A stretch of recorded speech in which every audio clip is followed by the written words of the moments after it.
Hello everyone, welcome to the another class of clinical toxicology. तो आज के classes में हम देखेंगे माइकोटॉक्सिन्स के बारे में। मशरूम पॉइजनिंग हमारा लास्ट क्लास में हो गया है। माइकोटॉक्सिन्स मतलब क्या होता है? वो टॉक्सिन्स जो बेसिकली फंगस से निकलते हैं। तो इसमें से जो सबसे कॉमन, जो सबसे बड़ा कंप्रोमाइज करता है वो है एफ्लाटॉक्सिन्स, राइट। जो लार्ज माइकोटॉक्सिन्स की कैटेगरी में आता है, जो सबसे कॉमन है, सबसे हार्मफुल है, वो है एफ्लाटॉक्सिन्स। तो व्हाट आर दीज एफ्लाटॉक्सिन्स? सो ये एक नेचुरली अकरिंग फुरानोकॉमारिन कंपाउंड्स हैं जो फंगस एस्परजिलस फ्लेवस से बनता है। ये कॉन्टामिनेट करता है, किसको करता है? नट्स और ग्रेन्स लाइक पीनट्स, बार्ली। जैसे हमने शेंगदाना तो खाया होगा, मूंगफली तो खाया होगा। तो मूंगफली में कभी कभी क्या होता है ना कि खाते खाते बीच में एक एकदम पिटर टेस्ट वाला एक कोई मूंगफली निकल जाता है। तो जनरली वो जो पीनट रहता है उसको एफ्लाटॉक्सिन्स होता है, उसमें एफ्लाटॉक्सिन्स ने उसको कॉन्टामिनेट कर दिया होता है। या फिर हम कभी ऐसे सीरियल्स ले रहे हैं, नमकीन ले रहे हैं, कुछ ऐसे दाल वाले आइटम ले रहे हैं, तो जिसमें हमको जनरली क्या है ना, ऐसा अचानक से बीच में कुछ तीता टाइप का, कुछ बिटर टाइप का, कुछ कड़वा टाइप का जो आता है, वो generally it is due to the aflatoxins which are contaminating these edible items. तो ये जो टॉक्सिन्स रहते हैं, ये एफ्लाटॉक्सिन्स रहते हैं। अगर हम इसको लार्ज क्वांटिटी में लेंगे तो ये हमारे बॉडी के लिए एकदम खतरनाक है। एट वेरुलेंस डोज, मतलब सफिशियंट डोज में, they are associated with various types of liver damage. तो धीरे धीरे ये अपने लिवर को कमजोर करता है, लिवर को डैमेज करता रहता है, right. Dietary consumptions can very from 10 to 200 nanogram पर केजी पर डे। एक दिन में हम इसको 10 नैनोग्राम से लेकर 200 नैनोग्राम पर केजी पर डे के हिसाब से कंज्यूम कर रहे होते हैं जनरली, नोइंगली और अननोइंगली, क्योंकि ये हमारे दाल item, cereals item, food items को कंटामिनेट करके बैठा होता है। और जो इसकी रिकमेंडेड लिमिट है वो 50 नैनोग्राम से कम है। तो इसका ये कहने का मतलब है कि जो हम ये फूड आइटम्स कंज्यूम कर रहे हैं, तो जो एक्सपायरी के बियॉन्ड है, या फिर जो प्रॉपर स्टोरेज कंडीशन में नहीं रखी गई है, या फिर जिसमें एफ्लाटॉक्सिन के कॉन्टामिनेट होने के चांसेस है, ऐसे फूड प्रोडक्ट्स को जनरली नहीं खाना चाहिए, अवॉइड करना चाहिए, या फिर उनको प्रॉपरली वॉश या कुक करके खाना चाहिए। दे आर जनरली दे मतलब कि ये जो एफ्लाटॉक्सिन्स है, they are generally exposed by food, क्योंकि मैंने जैसे बोला कि ये फूड प्रोडक्ट्स को सबसे ज्यादा कंटामिनेट करते हैं। दे अफेक्ट लिवर, ये लिवर को अफेक्ट करते हैं, और धीरे धीरे आदमी को फैटी लिवर हो सकता है। सीरियस केसेस में हेपेटाइटिस, सिरोसिस भी हो सकता है। हेपेटो सेलुलर कार्सिनोमा और हेपेटिक फेलियर जैसे सिम्टम्स भी हमको देखने को मिलते हैं। और कुछ ऐसे सिम्टम्स जैसे रेज सिंड्रोम और क्वासी वर्कर जैसे कंडीशंस भी देखने को मिलते हैं लॉन्ग टर्म एफ्लाटॉक्सिन कंज्यूम करने से। ऐसे ही it precipitate the livers condition. Hepatitis B है, किसी को लिवर कार्सिनोमा है, या फिर अल्कोहलिक लिवर डिजीज है, ऐसे में अगर एफ्लाटॉक्सिन का इंजेक्शन भी चल रहा है साइड बाय साइड, तो वहां पे जो लिवर का इंसल्ट है वो और ज्यादा बढ़ जाता है। तो primary cause of disease is poorly establish. तो ये क्यों होता है, कैसा होता है, ये तो हमको इतना नहीं मालूम है। हाउएवर जो लिवर कंडीशंस है, ये उसको वर्स करने में जरूर भी हेल्प करता है। तो इसको हम रेडियो इम्यूनो एसे, रिया टेस्ट, या फिर एंजाइम लिंक्ड इम्यूनो सर्वेंट एसे या एलिजा टेस्ट करके हम आइडेंटिफाई कर सकते हैं कि आदमी को क्या माइकोटॉक्सिन्स हुई है कि नहीं हुई है।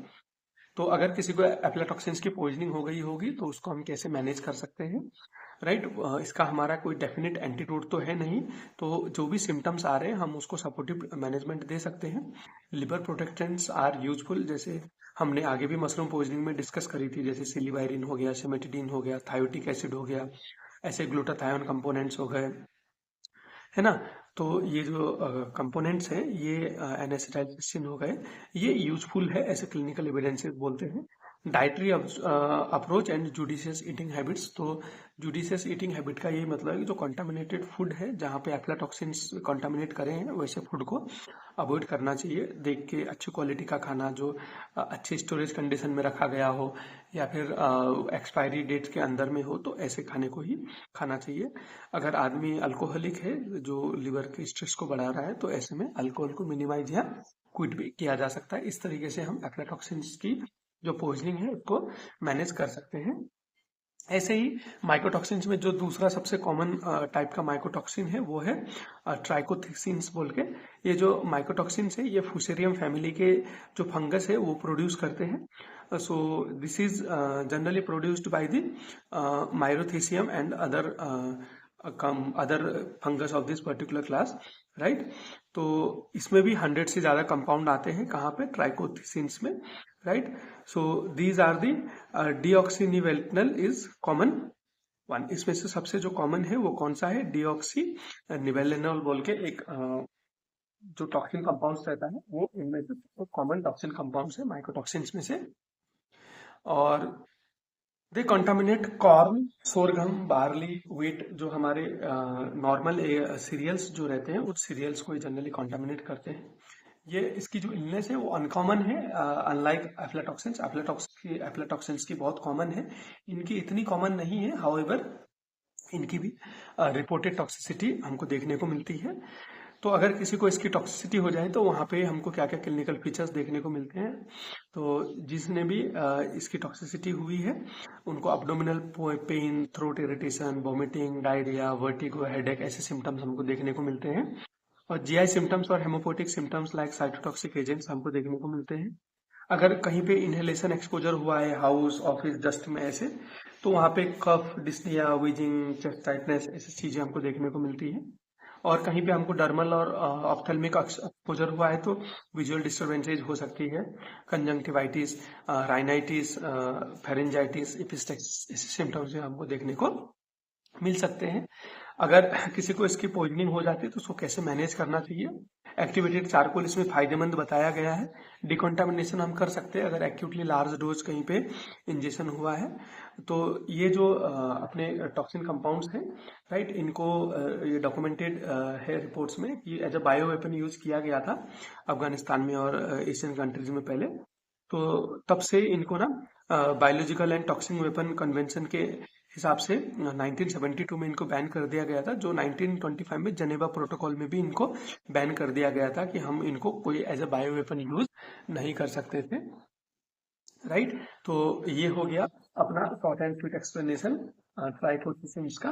तो हम आज का टॉपिक खत्म करने से पहले हम फिर से एक बार रिपीट करेंगे एफ्लाटॉक्सिन्स। मैंने जैसे आपको बताया कि जो हम रेगुलर सीरियल्स खाते हैं, जो अपने रेगुलर अन्न जो है वो हम खाते हैं, तो उसमें जो ये एकदम कड़वे कलर का, कड़वे टेस्ट का जो भी अपना आता है ना, वो जनरली एफ्लाटॉक्सिन्स का कंटामिनेशन वर्जन रहता है। तो ये जनरली हम 10 नैनोग्राम से लेकर 200 नैनोग्राम पर डे में ले रहे होते हैं, जबकि इसकी permittable limits less than 50 nanogram है।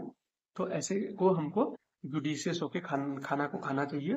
अगर कहीं पे अच्छी स्टोरेज कंडीशन है, मेंटेन है, तो ऐसे वाले फूड ग्रेल सीरियल्स को हमको खाना चाहिए, या फिर जो बहुत लंबे समय तक नहीं रखा गया हो, ऐसे खाने को हमको खाना चाहिए, राइट। इसको डिटेक्ट करने के लिए हमारे पास रिया या एलाइजा जैसे सोफिस्टिकेटेड एनालिटिकल टेक्निक्स हैं।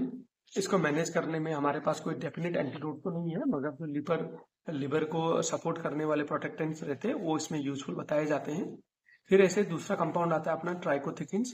ये जो अपने ट्राइकोथिकिन्स है ये जनरली ये सेकंड मोस्ट इम्पोर्टेंट माइकोटॉक्सिन्स की कैटेगरी में आते हैं, जो जनरली हमारे सीरियल्स को ही अफेक्ट कर रहे हैं, मिलेट्स को अफेक्ट कर रहे हैं। तो ये जो मिलेट्स और सीरियल्स है हमारे, इनको हम जुडिशियस कंजम्पशन करेंगे, राइट। जहाँ पे हो सके हम इनको साफ करेंगे, खाने से पहले इनको छाटेंगे। जैसे किसी का आटा बनाना है तो उससे पहले हम इनको छाट के जो उसमें से कंटामिनेटेड है उसको छाट के निकालने की कोशिश करेंगे, जहाँ से हम इसको प्रिवेंट कर सकते हैं। अगर हो गया तो इसमें जो जीआई सिम्टम्स है या फिर हेमोपोटिक सिम्टम्स है वो ज़्यादा देखने को मिलता है। अगर फिर इसमें लोकल एक्सपोजर हुआ है, जैसे स्किन डर्मल कॉन्टेक्ट या ऑकुलर कॉन्टेक्ट हुआ, तो उसके रिलेटेड सिम्टम्स देखने को मिल सकता है, जैसे कंजंक्टिवाइटिस, ऑप्थेल्मिक इश्यूज, राइट, फिर राइनाइटिस, फेरेंजाइटिस ऐसे देखने को मिलते हैं। मैनेजमेंट में एक्टिवेटेड चारकोल यूजफुल बताया गया है, डिकॉन्टामिनेशन में यूजफुल बताया गया है, मगर यहाँ पे भी ऐसा हमको कोई डेफिनिट मैनेजमेंट हमको नहीं देखने को मिलता, तो हम यहाँ पे भी सपोर्टिव मैनेजमेंट ही यूज करेंगे। तो ये ट्राइकोथिकिन्स है, इनको पहले बायोवेपन की तरह अफगानिस्तान में और एशियन कंट्रीज में यूज किया गया, ऐसा डॉक्यूमेंटेड है, जबकि इसको यूज करना आज के डेट में बैन है। और यहाँ पे मैं कुछ कोट के साथ आज का क्लास खत्म करना चाहूंगा। जैसे a tiny mushroom can shut down the giant liver, right. कुछ कुछ तो ऐसे मशरूम है ना, जो एक मशरूम ही काफी है आदमी के लीवर को कंप्लीटली एकदम निस्तानाबूद कर देता है, उसको तहस नहस कर देता है, राइट। तो हमको जुडिशियसली मशरूम को कंज्यूम करना चाहिए। जैसे एमानिटा और एमानिटा फैलोइड्स जो है, इसको हम बोलते हैं डेथ कैप। ये एक मशरूम है एमानिटा फैलोइड्स बोल के, इसका जो निकनेम है वो है डेथ कैप, क्योंकि ये एक मशरूम काफ़ी है हमारे पूरे लीवर को डिस्ट्रॉय करके आदमी को डेथ की तरफ धकेलने के लिए। माइकोटॉक्सिन्स आर इनविजिबल किलर्स, हमको नहीं समझ में आते, टेस्टी होते हैं मगर इनविजिबल किलर्स हैं, हमको समझना चाहिए। एफ्लाटॉक्सिन्स डिस्ट्रॉय द लीवर और कैंसर को भी कॉज कर सकते हैं अगर आदमी सर्वाइव भी कर सके। तो majority mycotoxins are heat resistant. तो ये एफ्लाटॉक्सिन्स है और अपना जो ट्राइकोथिकिन्स हमने बोला है ये जनरली हीट रेसिस्टेंस से पकाने के बाद भी डिस्ट्रॉय नहीं होते, तो हमको जुडिशियसली इनको खाना पड़ेगा, इनको सिलेक्ट करना पड़ेगा और जो भी इनकी स्टोरेज कंडीशन है उसको सही तरीके से मेंटेन करके रखना पड़ेगा। तो हैविंग सेड दैट अपना जो माइकोटॉक्सिन्स वाला टॉपिक है ये भी अपना खत्म हो गया है। मशरूम प्लांट पॉइजनिंग अपना यहीं पे खत्म होता है। तो अब हम मिलेंगे नेक्स्ट क्लास में एक और दूसरा इंटरेस्टिंग टॉपिक लेके। तो तब तक के लिए आप भी इसको अच्छे से पढ़िए। अगर आपको कुछ भी ऐसा डाउट आता है तो आप आके कमेंट में पूछ सकते हो। We will happy to discuss about it. Thank you for listening today's class.